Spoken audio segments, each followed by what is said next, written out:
ajudar a gente a arrumar. Ensino médio. Ok. Tem uma professora da Zona Leste de ensino médio que é uma beleza. É. Foi bom demais. Ótimo. Maravilha. Pelo menos você vem com uma ideia boa. Eu estou aqui ferrada de tristeza. O dia foi horrível. Só para explicar aqui. Fala. Primeiro, interdisciplinaridade, conceituar esse conceito, no Japiaçu, enfim, no Carlos. Depois eu falo da trajetória que eu fiz interdisciplinar. Ok. De parceiro. Ok. Bem, boa noite. Não é uma noite muito boa, mas vamos lá, que a vida continua, temos que continuar fazendo a discussão, a crítica. Bem-vindo todos. É uma hora gostosa essa de fazer a aula inaugural do nosso programa novo, que está indo para o seu 3º ano, e que nós temos hoje a grata presença do Sérgio Byron, que é membro do nosso programa, nosso amigo de muitos anos, já trabalhamos juntos muitas vezes, e que faz conosco aqui uma reflexão bastante pertinente para o dia de hoje, né? Em primeiro lugar, ele vai pontuar a discussão da interdisciplinaridade conceitualmente falando, e depois ele vai falar dessa trajetória interdisciplinar que ele já faz há bastante tempo, com diferentes grupos sociais, né? Onde já tem um trabalho de produção partilhada de conhecimento com bororos e com chavantes, que é um primor de trabalho, onde os grupos indígenas étnico-culturais conosco trocam conhecimentos de uma área moderna, técnica, e nos ensinam quem eles são. Eles que sabem a nossa língua e nós que não sabemos as línguas deles, né? Então, temos bastante a aprender. Então, é um momento muito bom esse, num dia muito triste, muito difícil, né? E eu quase que cantei, está lá um corpo estendido no chão, porque daqui a um pouco vai acontecer isso, né? É isso que estão querendo plantar na nossa vida. E Maria das Graças acabou de chegar dizendo que houve um debate muito bom, muito interessante lá na filosofia, com Marilena Chauí e Oli da educação, não é? Da Fundação Perseu Abramo, desculpa, e que foi um debate que a juventude veio em peso. Então, temos que fazer também um debate desse aqui, vamos organizar e preparar para continuar pensando e refletindo sobre o que estamos vivendo e que momento é esse. Sérgio, tu tem a palavra, ele quer que eu fique sentada aqui de 2 de paus do lado dele, mas eu vou ficar bem quietinho. Não fique. Bom, boa noite a todos. É um prazer, né, poder conversar um pouco sobre essa temática que para a gente é tão importante. E eu preparei, né, eu vou procurar ser breve, até porque eu acho que tem uma discussão que é super interessante em relação à temática da interdisciplinaridade, sobretudo para o nosso programa, para o nosso núcleo. Eu preparei uma apresentação onde...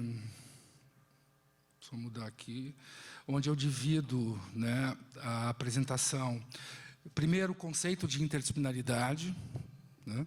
Eu vou procurar expor isso por meio de 2 autores, né? E aí, enfim, contextualizar esse conceito em meio ao conceito de multidisciplinaridade, pluri e trans, que é uma discussão que já existe já há décadas, na verdade. E depois eu vou falar de uma trajetória interdisciplinar, que são projetos que eu tive o prazer de desenvolver junto de vários parceiros,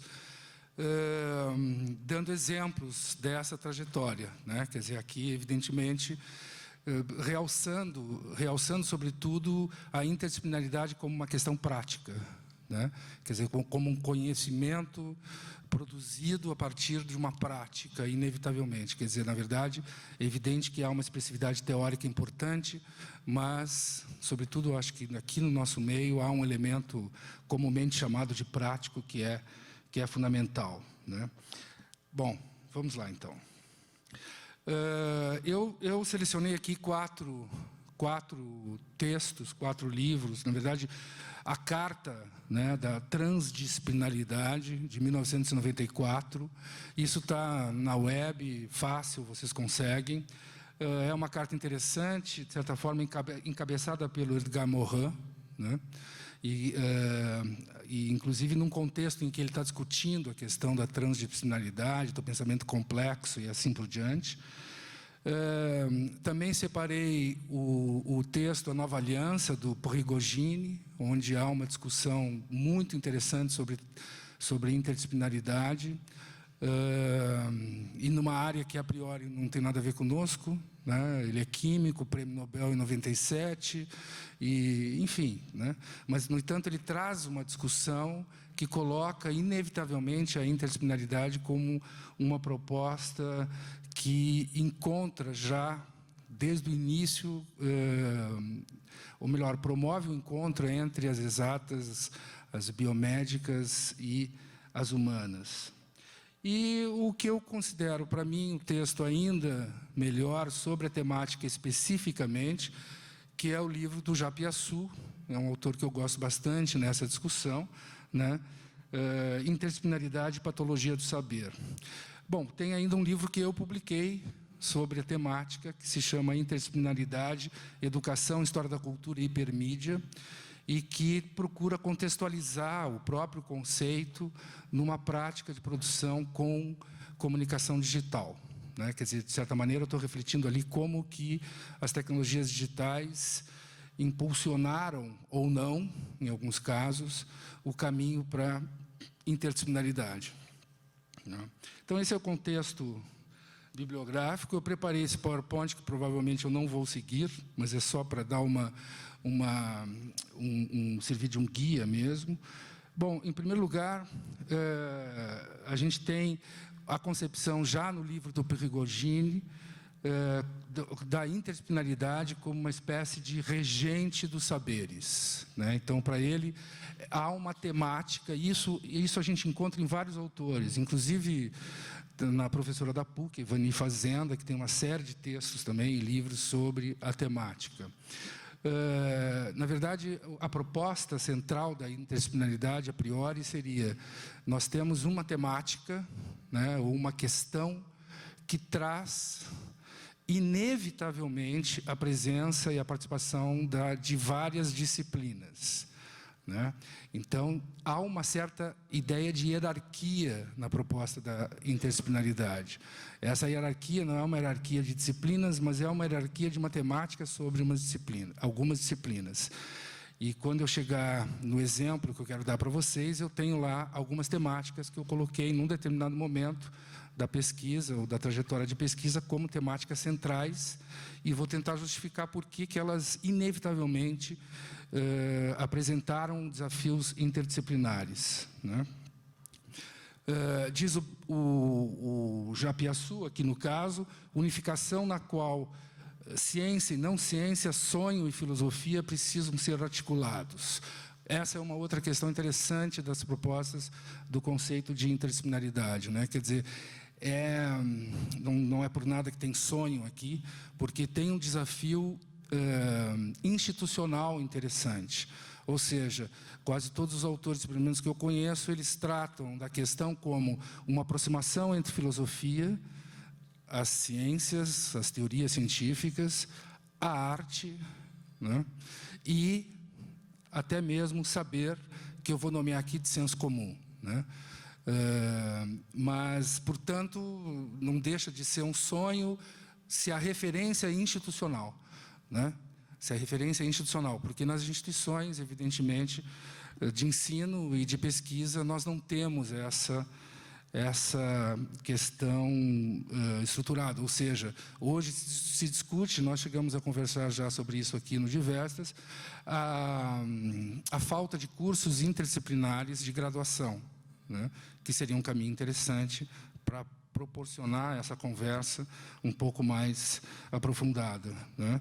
Agora, tem uma questão que o Japiaçu coloca sobre essa opção de escolher uma temática, e a partir dessa temática eu chamo a colaboração de disciplinas que evidentemente conversem entre si, seja eu um pesquisador, enfim, eu estou fazendo a minha pesquisa e eu passo por esse processo, ou eu estou fazendo, que é o ideal, a minha pesquisa junto de colegas, né? Eu estou fazendo uma pesquisa junto de colegas e tem uma temática, e aí sim, todos os colegas agem colaborando, como nós, inclusive nos cursos aqui de pós-graduação, procuramos fazer nos diversas.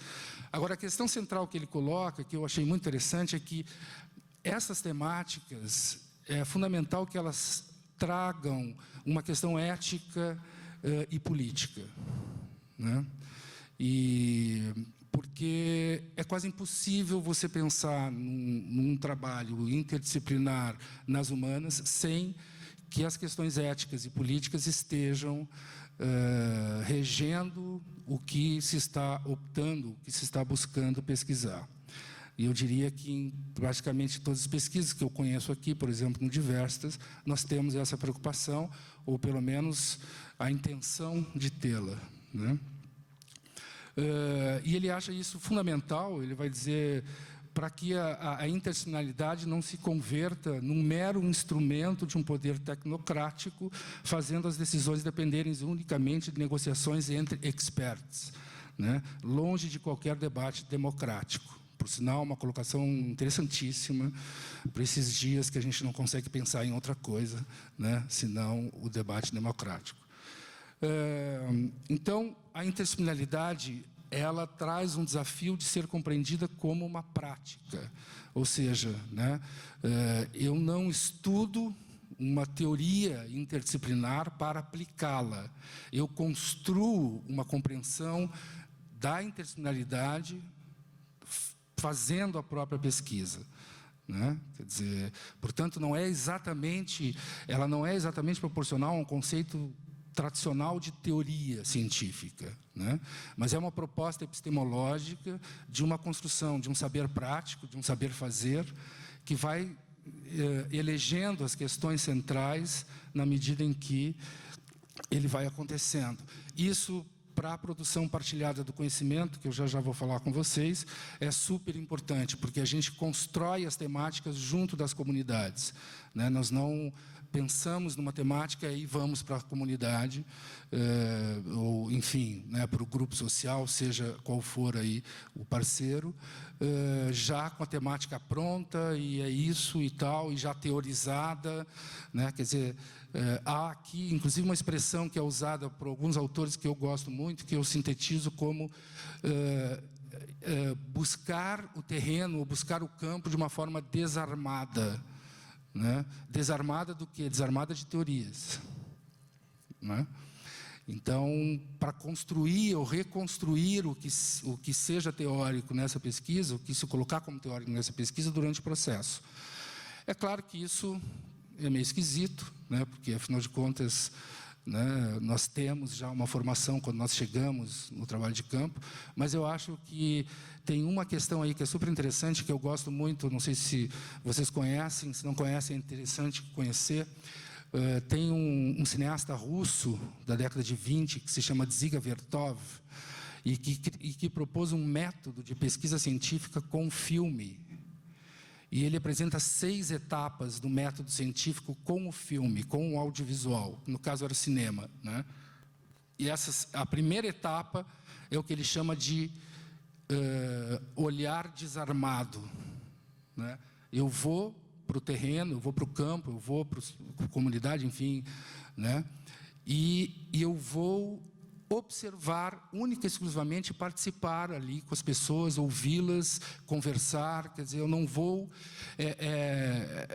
sei lá, se eu sou um bakhtiniano e eu chego numa comunidade rural de Minas Gerais, vejo o pessoal da coroação de Reis Congo, por exemplo, e já no primeiro contato eu concluo, trata-se de um realismo grotesco, né, de uma corporeidade e tal, e as coisas acontecendo, as pessoas interagindo, de certa forma, eu já taxo, já classifico, a partir daí morreu. Quer dizer, esqueça, diz o Vertov. Se você chega para filmar algo junto de, e você já classifica, né, logo de cara, então não vai dar certo, segundo ele. Bom, A multidisciplinaridade, aí eu vou tentar distinguir esses conceitos, né, para vocês entenderem um pouco melhor onde eu quero chegar já. No texto do Japiaçu, ele coloca, inclusive, com esquemas visuais para facilitar a compreensão, de certa forma. Eu tenho na multidisciplinaridade uma ação simultânea de disciplinas, né, mas produzindo cada uma dentro da sua epistemologia, vamos dizer assim, da sua concepção, produzindo um determinado resultado, uma determinada conclusão, e depois eu somo essas conclusões, apenas coloco dentro de uma publicação ou algo assim. Tem um projeto, para quem se interessa pelo assunto, que eu achei muito interessante, que é um projeto digital, né, e que está pouco trabalhado, eu acho que pela dimensão que ele significou na época, que é um projeto que se chama Ópera Multimédia, do Humberto Eco. São 5 DVDs que ele fez, junto de 50 pesquisadores, alguns historiadores da cultura, inclusive, como Jacques Legoff, Carlo Ginzburg, na década de 90, participaram desse projeto, final da década de 90, e filósofos e sociólogos, enfim, ele montou um time, né, e criou um ambiente que era inspirado na biblioteca medieval, numa torre, né, nas classificações temáticas, inclusive, da época, e fez com que esses pesquisadores interagissem com as temáticas, né? Portanto, por exemplo, só para dar um exemplo rápido, era para ser um projeto multidisciplinar e acabou sendo um projeto interdisciplinar pela interação durante o processo. Então, William Harvey é um fulano no século XVII que descobre a circulação sanguínea arterial, né? Portanto, como é que funcionam as artérias e barará do corpo humano. Só que aí vem um historiador e fala assim, não, esse cara não é só isso. Quer dizer, ele tem trabalhos interessantíssimos sobre a região que ele mora, tem textos sobre isso, pouquíssimos conhecidos, esses textos são muito pouco conhecidos. E chega o outro e fala, não, ele tem também uma discussão de filosofia ligada à biologia, né? E aí, quer dizer, de repente, um fulano que só era conhecido nos estudos de medicina e de biologia, como aquele fulano que pensou a circulação arterial, assim por diante, se transforma numa coisa muito mais interessante em termos de saber, pelo menos, né? O que, em sendo século XVII, ainda, de certa forma, predominava.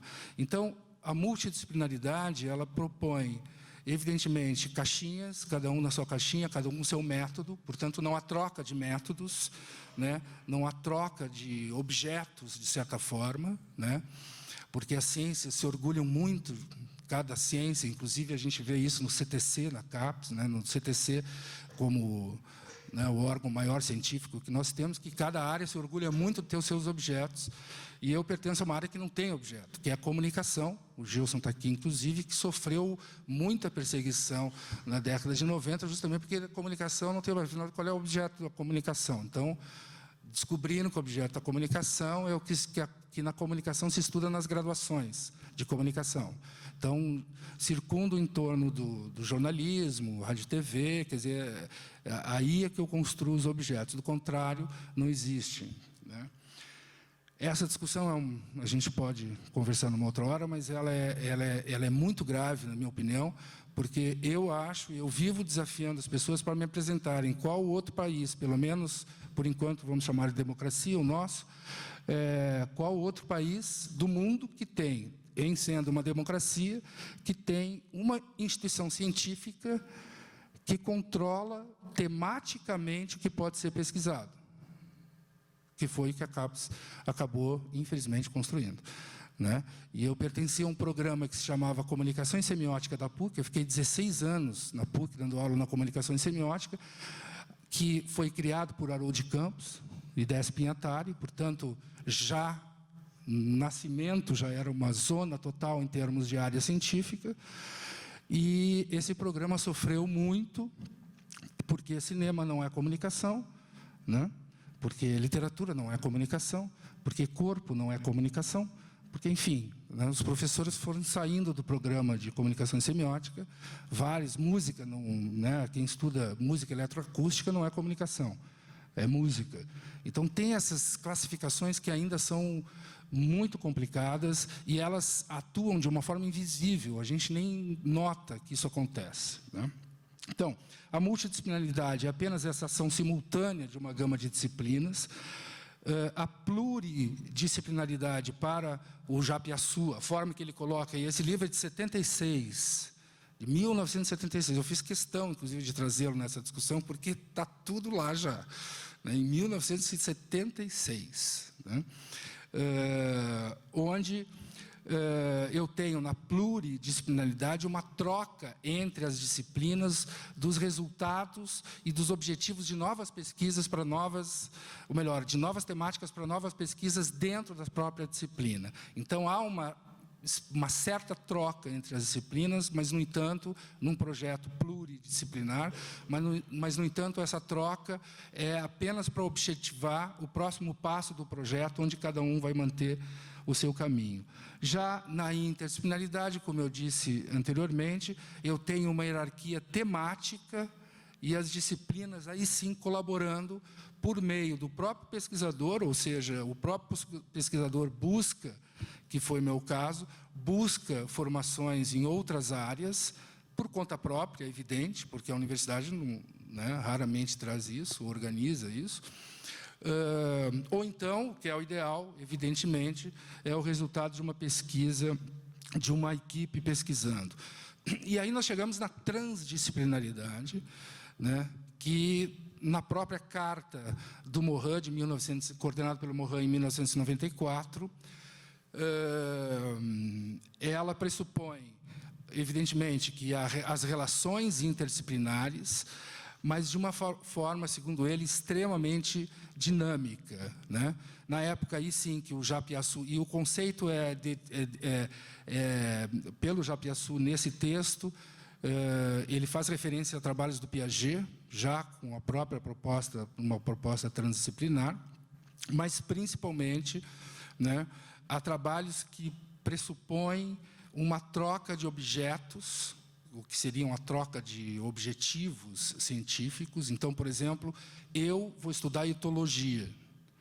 Eu sou historiador, eu vou estudar etologia, né? Ou eu sou da comunicação, eu vou estudar as formigas e a forma como elas se comunicam, e a partir daí eu vou repensar, por exemplo, uma estratégia para a web, né? O que acontece muito, por exemplo, na neurociência americana, na relação entre neurociência dos Estados Unidos e comunicação, né? No entanto, ainda no contexto do Japiaçu, a transdisciplinaridade é um sonho, né? É um sonho a ser perseguido.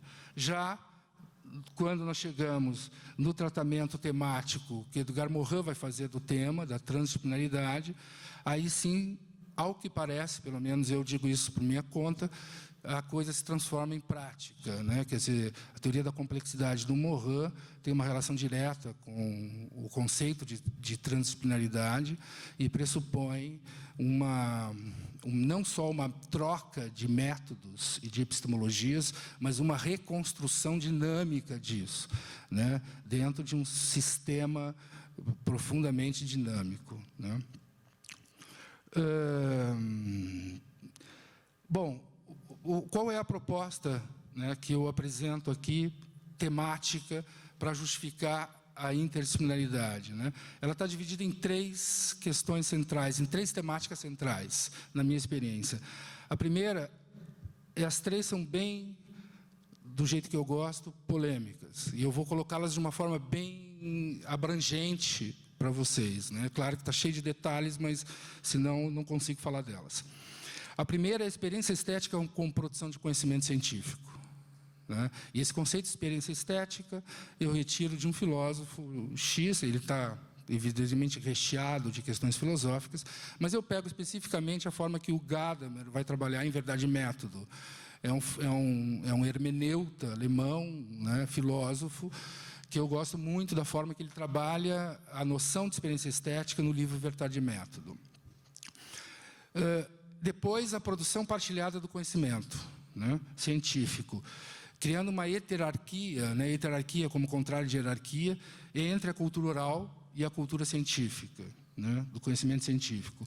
E a terceira, a inserção da cultura oral no ensino e na pesquisa institucionalizadas, né? Portanto, isso pressupõe um desafio temático e um desafio institucional.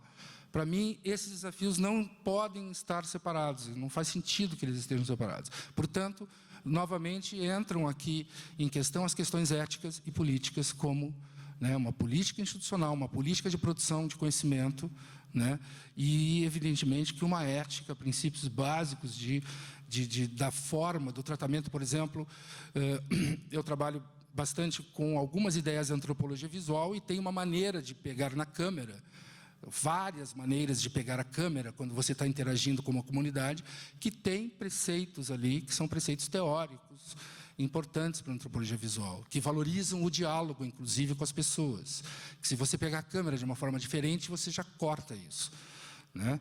O jornalismo, por exemplo, é uma aberração para a antropologia visual, né, em relação a, evidentemente, a produção do conteúdo que se tem ali em relação ao outro. Bom, tem uma outra questão que eu chamo ainda importante do Japiaçu, que é, e eu fiz questão de trazer isso porque tenho um maior prazer assim, e orgulho de participar da pós-graduação aqui do Diversas, e a única experiência que eu tive nesse sentido, eu acredito que todos os colegas que dão aula aqui, é a única experiência que tiveram, foi aqui, é aqui, que é a questão de 3 professores em sala de aula. E que, simbolicamente, é muito importante para a interdisciplinaridade. Quer dizer, é uma forma de construir um saber mais, né? Quer dizer, de construir um saber enquanto ele está sendo... Ou seja, não há possibilidade da gente preparar o curso, a gente prepara o curso, certo? Mas não há possibilidade de preparar o curso, aula por aula, exatamente o que vai ser tratado e dito, porque, na verdade, é a nossa interação em sala de aula com vocês, é nesta interação em sala de aula com vocês quando as coisas acontecem. E isso... Que a gente briga muito. Muito. Tivemos uma pequena briguinha, né? Hoje tivemos uma pequena briguinha. A gente briga muito porque, obviamente, são modos de ver e, às vezes, modos de ver precários frente ao colega especializado que está do lado, né? Então, mesmo que a gente converse, a questão aparece claramente na sala de aula, né? Exato. E isso é muito bom, porque, evidentemente, que a instituição científica, a universidade, ainda carrega essa osmose de uma definição de verdade, né, que é muito complicada. E eu não falo por vocês, mas eu, pelo menos, quando comecei a fazer mestrado aqui na USP, eu lembro que eu pensava assim, nossa, será que eu estou lendo corretamente os textos? Será que está certo pensar assim, não está errado, por favor, né? Eu concordo com esse pensamento. No entanto, a ansiedade absurda em função de descobrir a verdade que está no texto é uma aberração em termos de qualquer referência teórica que a gente buscar, né? Quer dizer, não existe isso, né? Quer dizer, não existe a leitura que deve ser compreendida. E isso eu acho que é interessante nessa aula em trios, né? Porque fica claro que muitas vezes os professores estão discordando. E é exatamente isso. Às vezes pode acontecer em relação... Às vezes não, muitas vezes pode acontecer no tocante ao mesmo autor, ao mesmo texto, né? Mesmo que os dois conheçam muito esse autor. Então, essa é uma questão que, infelizmente, a instituição tornou invisível. Parece que há um preceito, ainda por osmose, de que a gente consegue chegar, né, à aletheia como uma verdade absolutamente estruturada, né? Bom, rapidamente, porque senão já começa a demorar demais. A CAPES tem um documento de área que, se vocês não conhecem, é muito importante conhecer, porque lá está o que é interdisciplinar para eles. Não tem muita diferença em relação às questões já colocadas aqui, já colocadas pelo Japiaçu, pelo menos nesse nível super genérico de definição, né? Mas o que a mim me chama a atenção na CAPES é a ênfase que eles dão para a questão de trocas teóricas e metodológicas, mas não só isso, de também da importância de promover um encontro entre filosofia teoria, arte e ciência. Arte. Eu acho pessoalmente uma aberração no Lattes a gente separar a produção bibliográfica de produção artística. Para mim, isso é uma coisa que não faz sentido nenhum, né? Porque, inclusive, enfim, eu tenho uma produção artística no meu Lattes, mas ela não serve para nada, né? Quer dizer, ela não traz nenhuma referência. Eu já vou chegar nisso, mas essa é uma temática da primeira linha, né? Que eu colocava, da primeira temática da questão da produção estética com produção de conhecimento, né? Bom, aqui eu já falei. Bom, então eu vou mostrar um pouco a trajetória e vou retomar essas questões com vocês nessa segunda parte, né, da fala. A minha formação seguiu muito o encontro dessas áreas que estão, né, na projeção. Então, história da cultura, antropologia visual, comunicação, de uma forma genérica, psicanálise da cultura, filosofia, sobretudo linhas da fenomenologia e da hermenêutica e semiótica, né? Quer dizer, e algumas semióticas, semiótica da cultura, do Lotman, semiótica do Peirce, e assim por diante. Quer dizer, houve algumas influências grandes da semiótica. E aí é que eu queria chegar. Quer dizer, tem questões como, por exemplo, essa proposta da produção estética, né, da experiência estética como produção de conhecimento, que eu só pude chegar a essa proposta em função de uma unidade bibliográfica, inclusive, entre essas áreas. Por exemplo, lendo História da Cultura, eu comecei a me interessar pelo surgimento do sujeito, da noção de sujeito e as suas relações históricas e filosóficas a partir do século XVI e XVII. Eu comecei a ler sobre isso e aí me interessei, lendo pré-cinema, no caso da antropologia visual, pela evolução dos equipamentos tecnológicos de imagem a partir do século XV e como que eles foram se aproximando dessa noção de sujeito. De certa maneira, esse olhar para dentro é uma coisa que as tecnologias de imagem possibilitaram e muito, como a câmara escura. A câmara escura, por exemplo, no século XV chegando ao século XVI, ela já era associada à forma de se pensar que Aristóteles já descrevia numa obra que se chama dos Sonhos, onde ele trabalha a persistência retiniana em função da luz, né? E a forma como isso depois fica, enfim, nas estratégias de observação do mundo. E a câmara escura, para alguns filósofos desse momento, para alguns teóricos, se quiserem, desse momento, era uma expressividade tecnológica do que Aristóteles já falava na obra dos Sonhos. Então, quer dizer, há uma noção entre um crescimento de uma subjetividade e uma tecnologia que está associada a essa subjetividade, né?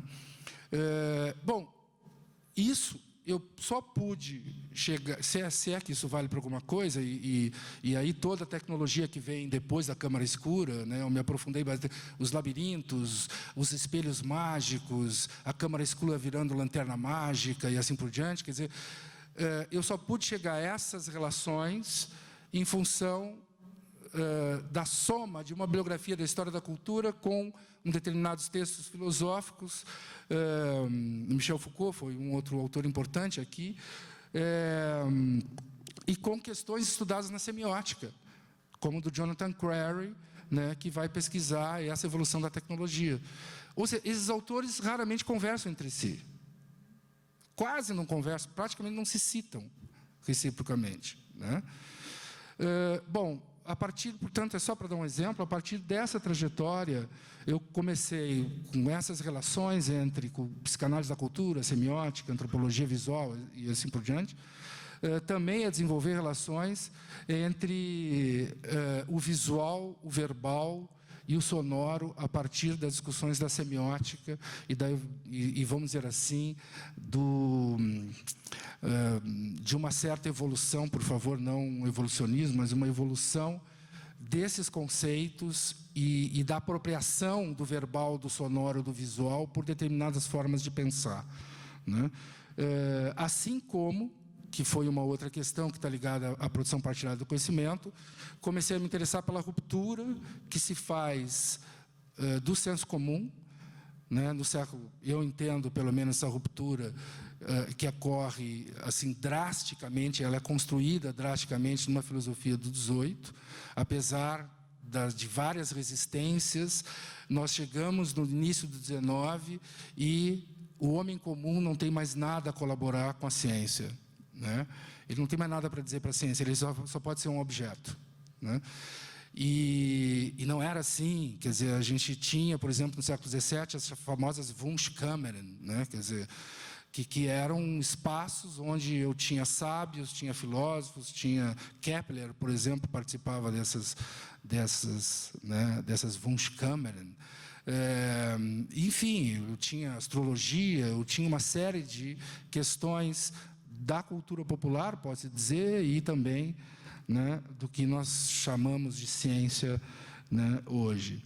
Então, a gente começou a questionar essa ruptura com a cultura do chamado senso comum, por enxergar ali uma cultura oral que é fundamental. Então, o saber indígena, por exemplo. Como é que o saber indígena pode estar na universidade? Não pode, não tem nada a ver.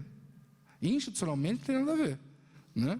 Quer dizer, como é que nós vamos ter um cacique dando aula aqui para nós, na biologia ou, né, num outro curso? Dando aula, eu digo, não é da palestrinha como convidado, é aula mesmo, é professor, né? Ou seja, a proposta é uma ruptura institucional aí, né? É um enfrentamento institucional. Bom, então, já coloquei essas questões, agora eu vou acelerar um pouquinho, né, porque tem algumas coisas que eu queria mostrar para vocês. A experiência estética e a produção do conhecimento. Então, da história da cultura, eu busco essa relação entre coletividade e indivíduo, né, na verdade, muito mais entre coletividade e sujeito, né, a noção de sujeito, no primeiro momento, depois interessa essa relação entre coletividade e indivíduo. Antropologia visual, estudos nomeados de pré-cinema, o que eu acho uma sacanagem com a Lanterna Mágica, chamar de pré-cinema. A Lanterna Mágica durou 3 séculos, né? O cinema, se é que está acabando ou não, acho que até que não, mas está se ressignificando, né? Durou 100 anos. A comunicação, linguagens híbridas, psicanálise da cultura, relação entre subjetividade e tecnologias, filosofia, caminhos, né, apontados pela hermenêutica, uma certa fenomenologia, e semiótica, a questão do visual, verbal e sonoro. Aí publiquei alguns textos sobre isso, alguns livros sobre isso. No livro Multimídia já discutia essa questão do encontro, em 94, né, das disciplinas e de criar novas formas de expressão usando a tecnologia digital. Um trabalho que se chamou História da Cultura e Psicanálise, que era o encontro entre a psicanálise da cultura e a história. O interdisciplinar já falei para vocês. Antropologia visual e hipermídia, junto de um colega português, antropólogo.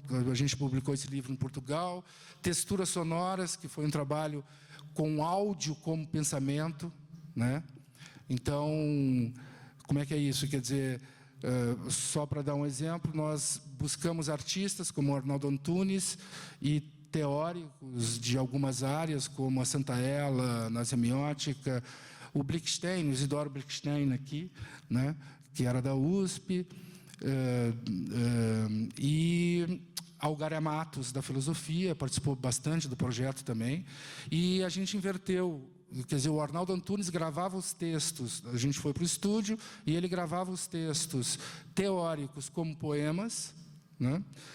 E a Santaella, a Algária e tal, gravavam textos poéticos como teoria. Quer dizer, a gente lidou, inclusive, com a forma de colocar voz e tudo mais. Isso virou um projeto, que é um projeto que propõe o áudio como pensamento, né? E o próprio conceito de hipermídia. Bom, não podia deixar de tocar aqui num senhor que é do século XVII, para tratar dessa questão da experiência estética como produção de conhecimento, que é o Thanasius Kircher, professor do Colégio de Roma, praticamente viveu boa parte do século XVII. E olha, a obra dele está hoje inteirinha na internet para, né, conhecer. É uma obra fantástica. Mas o que eu quero realçar aqui é que ele fazia instalações e ele dava aula no Colégio de Roma, né, como resultado, por exemplo, da construção de um instrumento musical que ele fez, de uma placa de lanterna mágica que ele pintou, ou de desenhos que ele fez, né? Ele desenvolveu lanternas mágicas, desenvolveu tecnologias de imagem, desenvolveu instalações para discutir, por exemplo, para pesquisar o som. Eu não sei se dá para ver. Dá. Nessa imagem, vocês estão vendo esses cones enormes aqui? Isso era um projeto que ele chamava estátua falante. Ele tinha uma estátua aqui, que está pequeno, não dá para ver, mas isso aqui é uma estátua. Então, as pessoas falavam aqui nessa sala e saía na boca da estátua o som, né? Então, você chegava numa sala e tinha uma estátua saindo o som da boca, né? E todas as salas eram intercaladas assim, né? Ele desenvolveu a lanterna mágica, ele desenvolveu uma escrita toda própria. Então, ele fazia assim, quando, por exemplo, ele queria falar sobre as pesquisas dele sobre o centro da Terra, que é essa imagem que ele pintou de lanterna mágica, né, dessa placa, né? Aqui, ele usava esse tipo de lanterna feito com tonel. Já, não vamos esquecer, no século XVII, as lentes estão super bem desenvolvidas, né? Portanto, já projetavam, não assim, evidentemente, mas com luz de vela, né? Eles faziam uma projeção razoável. E ele tocava a música num instrumento que ele fez, que se chamava pitagórica, né, enquanto ele falava do centro da Terra, a partir de placas que ele havia pintado. Então, o resultado...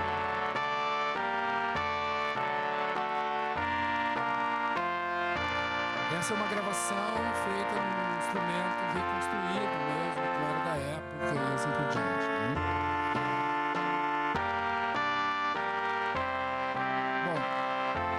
O que eu estou querendo dizer com isso? A produção estética, nesse sentido, fazia parte da produção de conhecimento. Ela estava dentro da universidade, não era uma questão didática, era uma questão de pensar pela pintura, pensar, né, pela música, pelo som, né? Não é por nada que muitos pintores, ainda no 16, e no 15, como Giorgione, que é tem vários filósofos que adoram Giorgione, né? Aquela obra Tempestade, quer dizer, chamavam a sua obra de pensamento visual, né? Portanto, nós perdemos isso. Esse é só um projeto de escrita catóptrica, que falava o Kircher, né, que era feito com espelhos, câmaras escuras e a projeção de frases, dependendo da forma que você colocava esses espelhos, evidentemente direcionados para o sol, né, projetava de uma forma diferente, né? E foi exatamente ao longo desse século XVII que surgiram uma série de equipamentos interessantíssimos de imagem, né? E que, inclusive, a própria lanterna mágica queria definir o cinema. Mas existem autores que dizem assim, nós perdemos com o cinema. O Jonathan Crary é um autor que fala isso, e eu gosto quando ele fala isso. Nós perdemos com o cinema muito mais do que ganhamos. E aí ele vai dizer por quê? Porque no final do século XIX, a gente tinha fotografia, mas a gente tinha um bando de parafernália tecnológica, fenaquitiscópio, taumatrópio, um monte de parafernália, inclusive de imersivas, né, que você botava o rosto, e que sumiram, ou viraram um brinquedo, ou a própria lanterna mágica vira um brinquedo depois, né, demorou para sair o projetor de slide, né, e nós unificamos a coisa na animação de 24 por segundo, né? E aí, praticamente, definimos a tecnologia de imagem dessa forma. Evidente que o campo das artes continuou em vento em popa, como a gente sabe, né? Mas aí é outra história. Bom, muito bem. Então, eu queria rapidamente falar dessa proposta, mostrar já coisas para vocês. Eu estou pulando um pouquinho, porque eu acho que eu estou demorando demais. Por exemplo, o que nós começamos a fazer, então?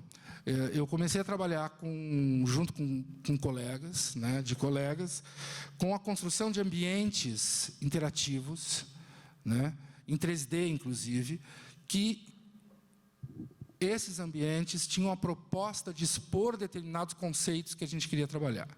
Então, por exemplo, no trabalho Psicanálise e História da Cultura, a gente criou um labirinto, né, e criou a parte sonora, tudo, né, onde, dentro desse labirinto, e por que é um labirinto?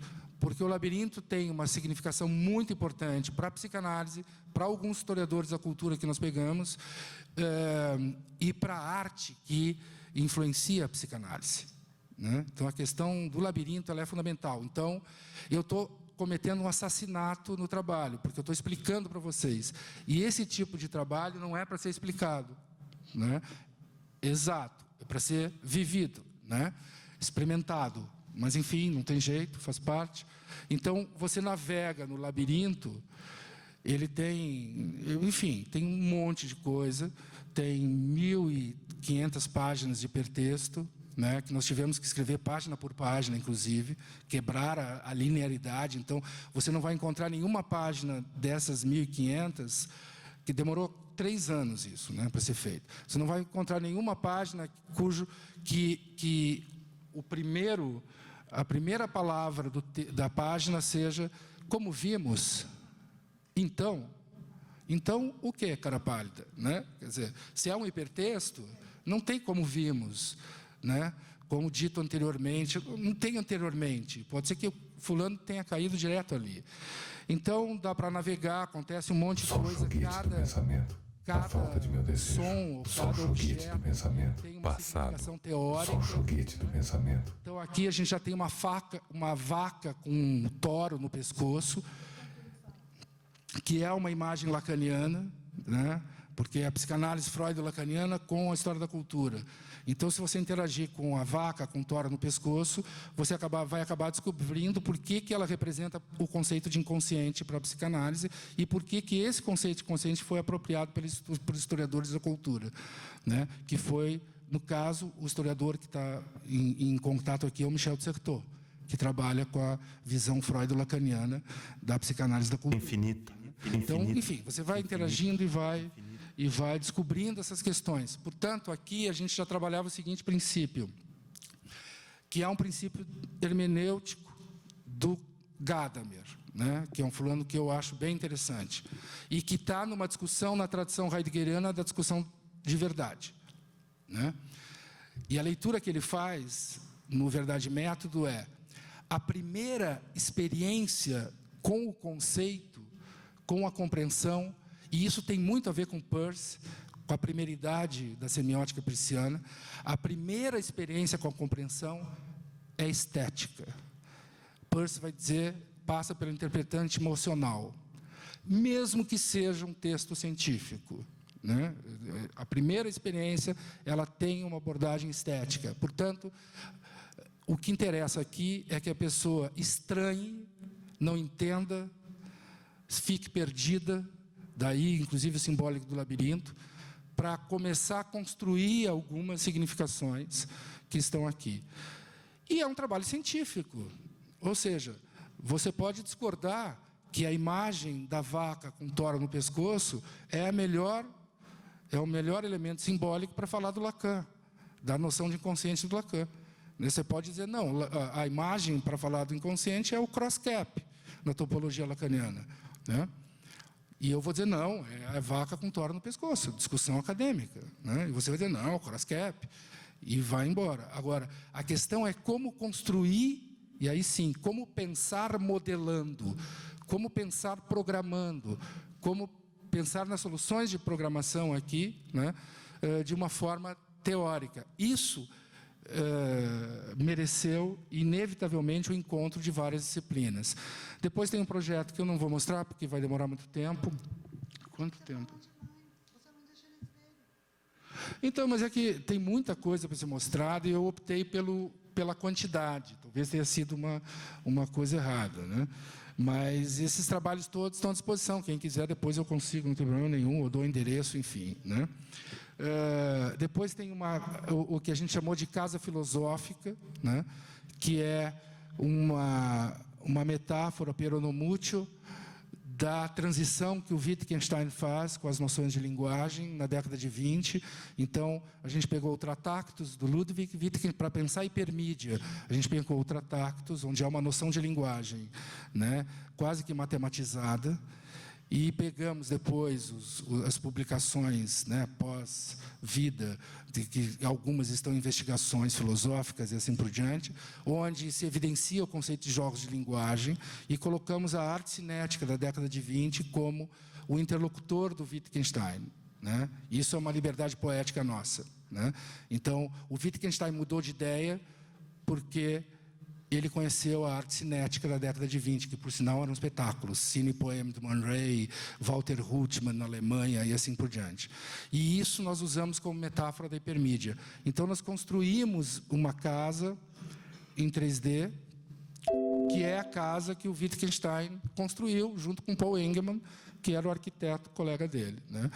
Novamente, você navega nessa casa, e a ideia central é: quanto Vestígios. mais você joga... O sol triste das ruínas. Essa é a Lúcia, por sinal, falando um texto sobre o sol triste das ruínas.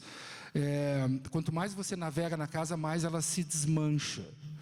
Mas essa casa Bauhaus, né, dura, da década de 20, ela vai se desconstruindo e o jogo vai ficando em evidência, né? Agora, isso que eu estou falando para vocês não está falado nem explicado em lugar nenhum.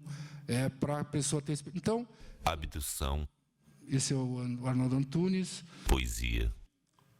Vestígios.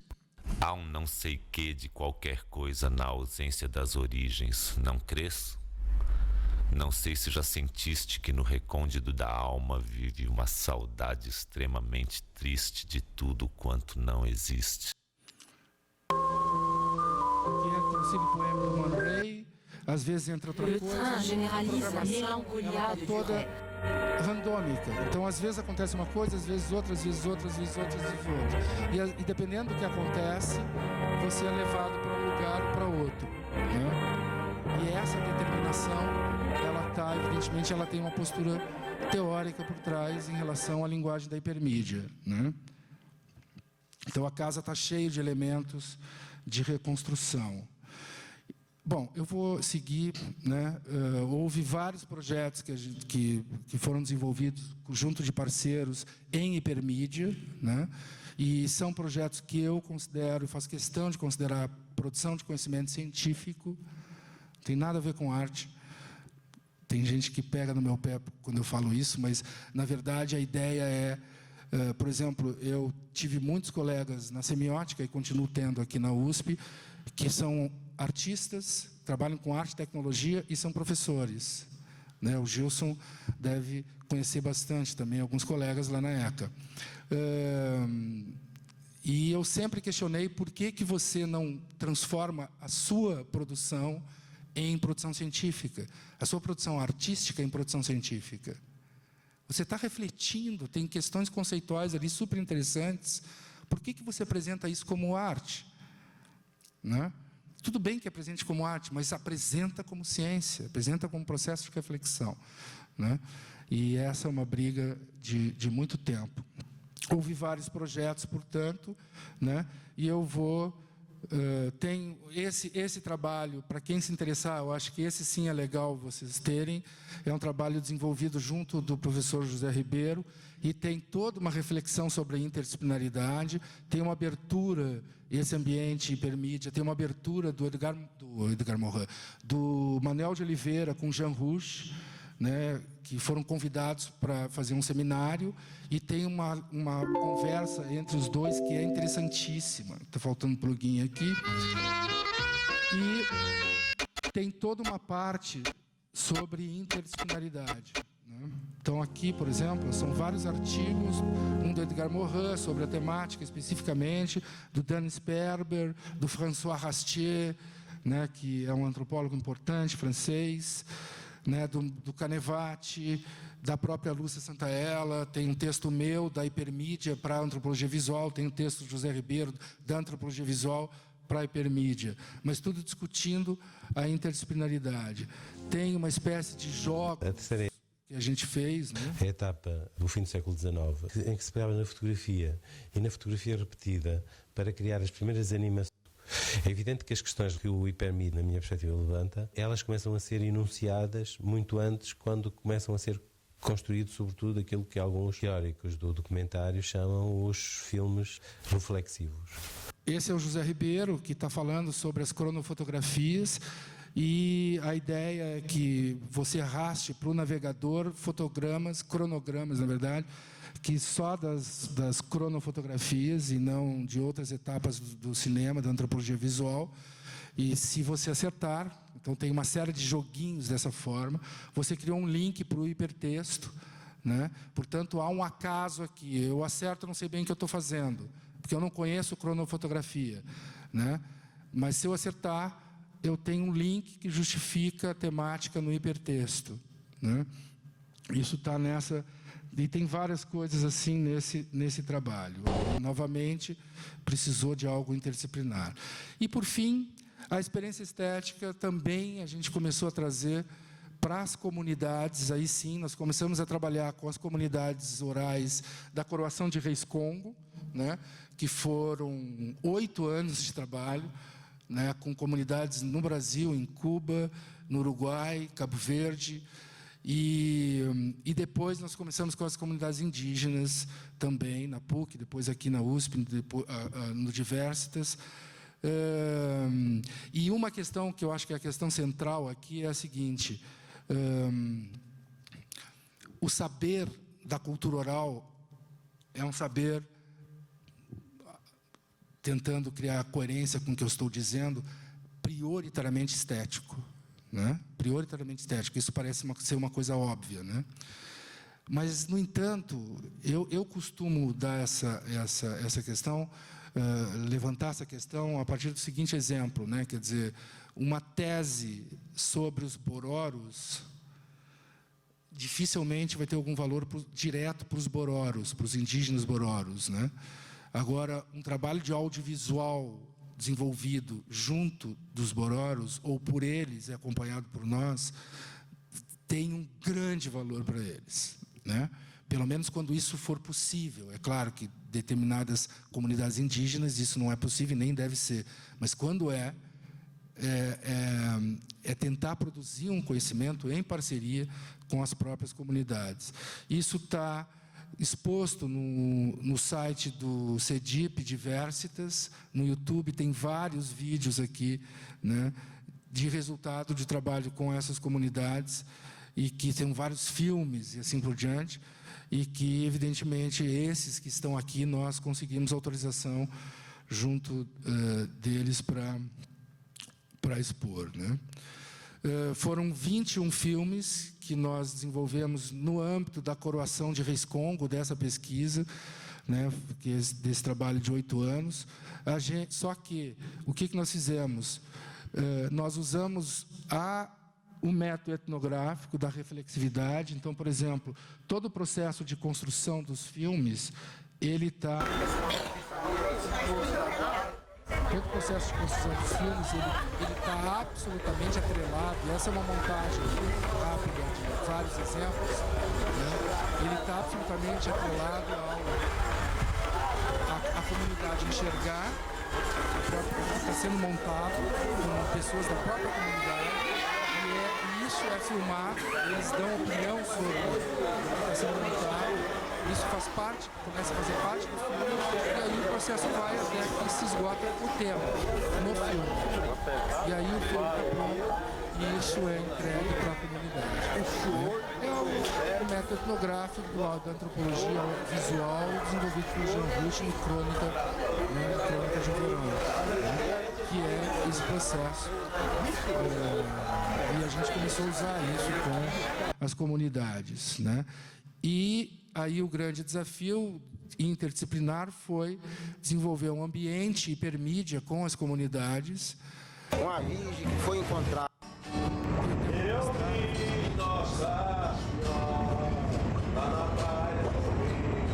Mas este é um ambiente que contém 18 filmes e que estes filmes, eu só vou falar isso para vocês. Vila Nova que vem de Lisboa, oi Vila Nova que vem de... O ato de...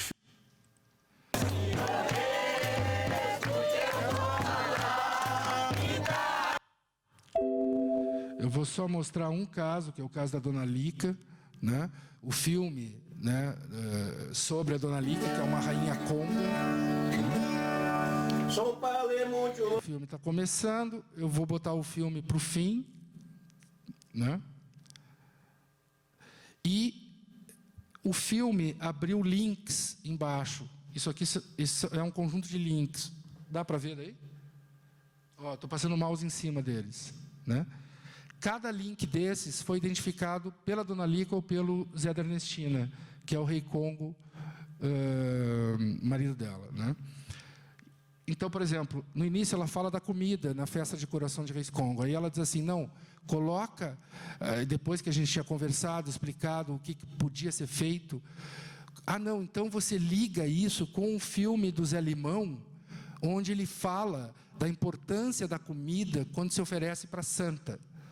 E aí nós colocamos o link no filme. Então, os 18 filmes estão todos linkados com links interativos produzidos pela orientação da própria comunidade, né? Então, de certa forma, você caminha, né, percorre esses filmes todos de uma maneira não linear, ou pulando entre eles a partir de orientações feitas pela própria comunidade, ou então você assiste o filme inteiro da Dona Lica, se você quiser, né? Então, e esse material em hipermídia, ele pressupõe, por exemplo, uma relação dialógica entre as temáticas que estão sendo trabalhadas, uma conversa entre uma série de áreas aqui que precisam... Por exemplo, tem uma parte que vai falar do Guimarães Rosa nesse trabalho e da literatura do Guimarães quando ele no Corpo de Baile, né? Sobretudo no Recado Morro, que é o conto central do Corpo de Baile, ele vai falar da Coroação de Reis Congo, porque a Coroação de Reis Congo amarra toda a obra do Corpo de Baile do Guimarães Rosa, né? E aí a gente busca, evidentemente, essas associações, né? Sim, então tá. Então, e com relação... Isso foi um trabalho, né? Quer dizer, que continua ainda muito lento, neste momento muito lento, com as comunidades, né, do sertão mineiro, sobretudo. E depois a gente começou a trabalhar com as comunidades indígenas, quer dizer, depois não, concomitantemente, e continuamos no trabalho, eu tenho orientando, trabalhando com algumas aldeias hoje, com alguns parceiros, né? E a grande questão é produzir, por isso que a proposta é a produção partilhada do conhecimento. Quer dizer, não é o conhecimento que é partilhado, é a produção de conhecimento que é partilhado. É o fazer o conhecimento que é partilhado. Então, eu não faço e partilho. Não. Eu faço junto de. Daí, essa é a diferença que a gente busca destacar quando fala da produção partilhada do conhecimento, né? E como que ela acontece com os indígenas, Bororos, Chavantes e Carajás, né?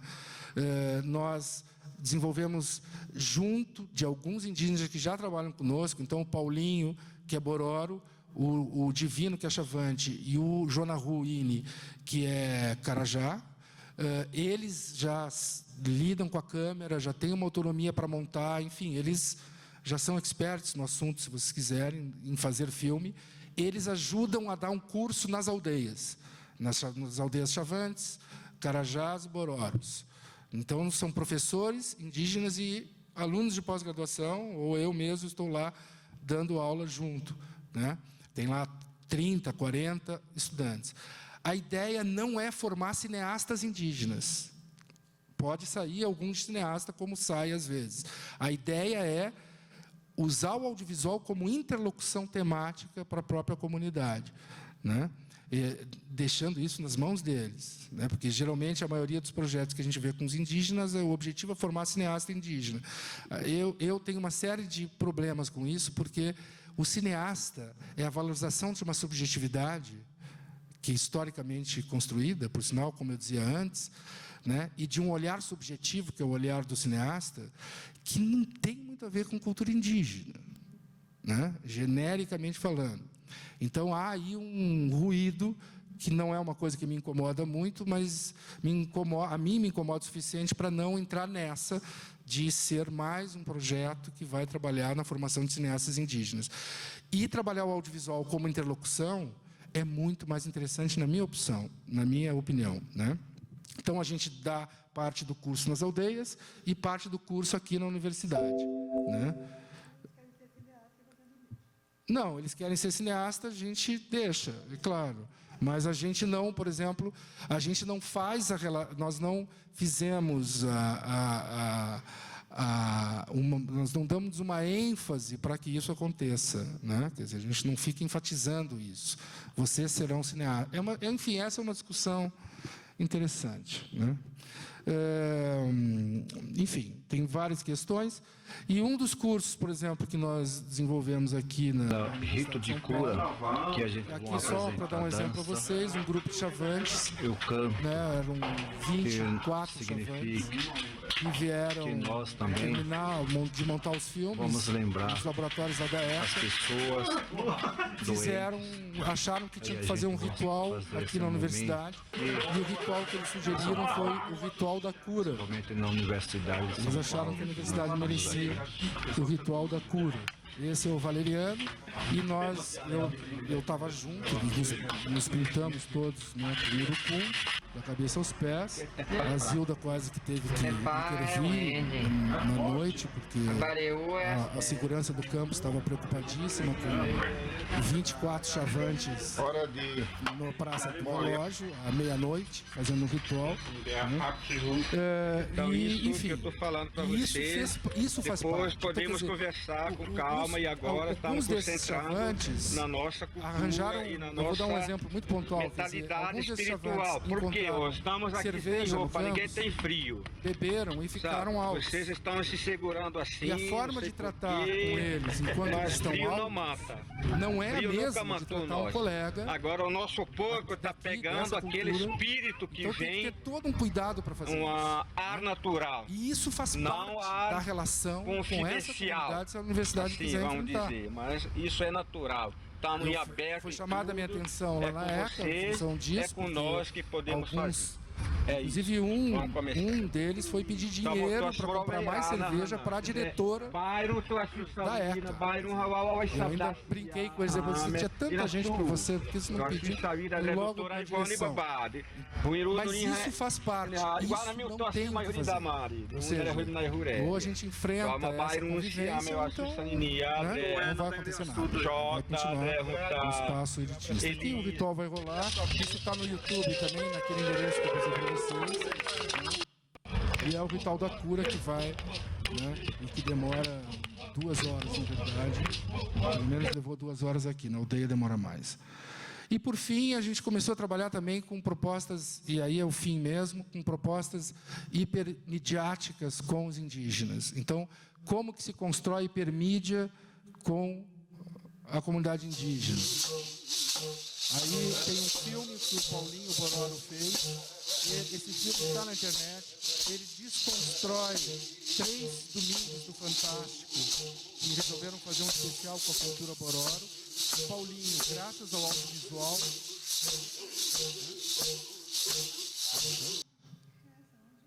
e que ele, Paulinho, tirar cada jeba. Ele falou em Bororo. Meriri Aiureu é Panrimi Awudi. Então, esse é um ambiente modesto, mas simbolicamente eu acho que ele é mais importante. Ele... Aqui eu tenho o Paulinho falando, o que direciona as discussões. Esse é o ritual fúnebre Bororo, que é tratado por Levi-Strauss em Tritis Strauss, tratado por uma série de antropólogos, é considerado um dos rituais mais complexos que se conhece. Meses, né? E o Fantástico foi lá e fez 3 domingos sobre o ritual Bororo. E falou e mostrou atrocidades, né? Mostrou cenas que as mulheres não podiam ver, depois mostrou cenas que os homens não podiam ver, e todos eles, alguns têm televisão, acabaram vendo. O Paulinho pegou os 3 domingos do Fantástico e desconstruiu, e disse, não, eu vou mostrar como é que se filma o ritual. né? E aí fez esse filme. Esse documentário, e eu tive um orientando que fez um filme sobre ele fazendo um filme. Sobre ele fazendo esse filme. E fez um mestrado sobre isso. E os textos foram mais ou menos sintetizados e estão aqui, logo abaixo. E câmeras fotográficas simples foram entregues na aldeia do Meruri, para algumas pessoas que, enfim, com as quais nós interagimos. Isso foram 2 anos de interação. E essas pessoas tiraram fotos. Então, novamente, enquanto o filme E aqui nós dividimos, junto com o Paulinho, o filme em capítulos, né? Então, por exemplo, a questão da Globo. Um deles foi um que a Rede Globo filmou em 2003 e que levou ao ar. Essa Ivone, que faz pós-doc, por sinal acabou de terminar o pós-doc. Imagens lá na época, proibidas, e né, espero que... da cultura Bororo. 2003. Aldeia Garças. Apenas 39 índios vivem nessa pequena aldeia. Ela nasceu como símbolo de resistência à missão dos padres salesianos que há 100 anos se aproximaram dos Bororo. Que ele está falando. Quer dizer, os Bororo somam atualmente 1.100 índios que vivem em 11 aldeias do Mato Grosso. Apenas 4 delas concentram a celebração do ritual fúnebre. Mas hoje, a aldeia Garça se prepara para os ritos finais do funeral do velho Maciel Paiuê Ecudo. Em mais de 100 anos, ele é o primeiro morto da aldeia Meruri que terá um funeral tradicional. Até mesmo ele. Quero desmentir essa falsa afirmação que o pessoal da Globo fizeram em falar que nunca existiu, dentro de 100 anos, funeral na aldeia Meruri. Isso é uma grande mentira. Sempre que houve padre dentro desses 100 anos, teve funeral e sempre existiu. E nossa cultura nunca vai deixar de existir. Então, assim, o locutor da Globo, a voz off, falou, que eu não deixei vocês ouvir, falou assim, faz 100 anos que não tem o funeral Bororo, né, nas aldeias do Mato Grosso. Né? E nós estamos lá para filmar um primeiro funeral depois de 100 anos na aldeia de Garças. Eles estão sempre em funeral, né? Nunca parou e continua, porque as pessoas morrem e porque demora muito tempo, são meses de funeral. Então, meses de funeral, é evidente, tem várias etapas o funeral, tem uma série de coisas com o corpo, depois com os ossos da pessoa, enfim, né? Então, o que o Paulinho fez? O Paulinho botou na montagem o locutor do Fantástico e aí bota o Augustinho, que por sinal esse é meu padrinho, Bororo, o Augustinho falando, não, isso o tempo todo está tendo funeral. Então, ele foi desconstruindo, para quem tiver interesse, está na internet o filme, ele desconstrói todo o programa do Fantástico, mostrando cenas com pessoas da aldeia. Na minha opinião, o audiovisual é o responsável por ele conseguir fazer isso. Como é que ele vai criar um senso crítico em relação à grande mídia que não seja por meio do audiovisual? Como seria isso?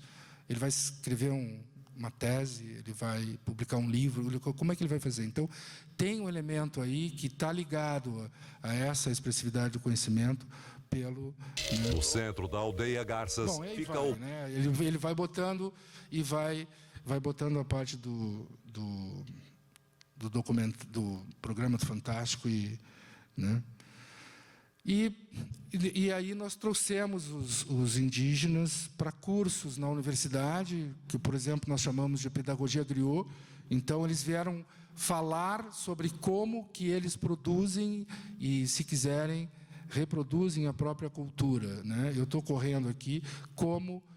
inclusive em parceria com ONGs que trabalham muito próximo com a cultura oral, como a Grãos de Luz e Griot, que tem um trabalho, na minha opinião, muito interessante no sul da Bahia, em Lençóis, com as comunidades orais, né? Bom, é isso. Eu concluo, então, na verdade, levantando uma questão, né, que, se de fato, como indica a CAPES, e eu estou aqui extremamente legalista, né? Quer dizer, de fato, como indica a CAPES, sendo a interdisciplinaridade, né, um embate, isso é um texto da CAPES, epistemológico, metodológico entre as disciplinas, pressupondo um papel estratégico na relação de saberes teórico, prático, filosófico, científico, tecnológico e artístico, né? Como defende, enfim, o documento, eu acho que é inevitável que a gente comece a pensar numa renovação das expressividades do conhecimento, né, científico, sobretudo as expressividades midiáticas e institucionais, né, que é repensar e, evidentemente, renovar, né. Daí vêm essas 3 proposições de temáticas interdisciplinares e que dependem de várias disciplinas, né, como a experiência estética, como produção de conhecimento, a produção partilhada do conhecimento científico e a inserção da cultura oral no ensino e na pesquisa. Obrigado.